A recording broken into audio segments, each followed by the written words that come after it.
you were a performing musician, such as a pianist, and you also taught music and you were a musical director, that was your means of making money. And with this pandemic, of course, that has completely stopped.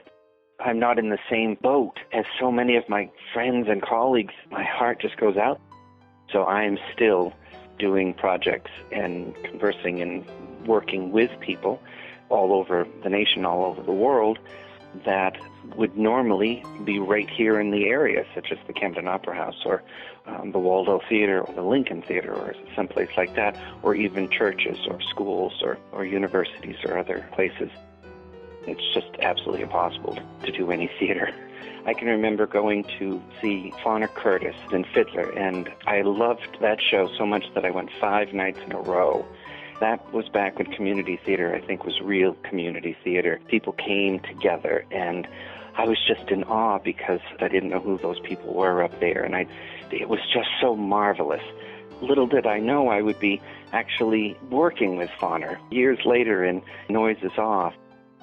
My first show I ever did there was Kiss Me Kate, very first show. I actually played in the pit in 1988. That was the hottest summer. The one thing that sticks in my mind is that old Steinway, an old wooden bench that the varnish had been stripped off of, and I had a tux that had very thick fabric, and it was so hot that during the second act, the fabric melded with the piano bench, and I had to wait for the audience to leave because I couldn't stand up. I had to literally unbuckle, and they had to lift me out of my pants.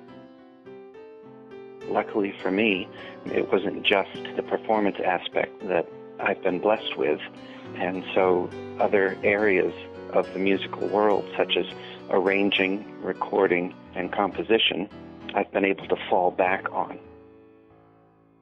What I've seen that has really, I think, been a blessing through all of this is that more artists have actually been able to express themselves by way of sharing online, either individual videos or even entire concerts that they've either recorded or have put out live.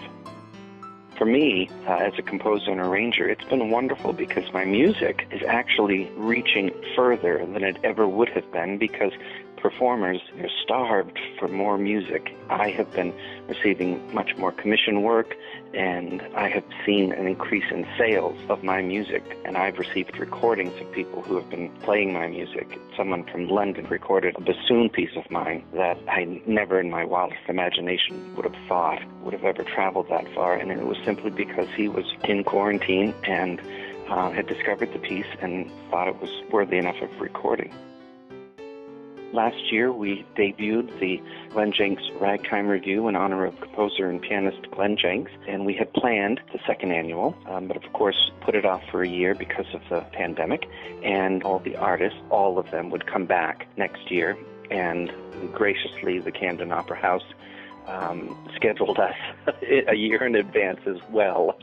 It all comes full circle, from watching Glenn when I was 18 years old to now honoring him when I'm 49.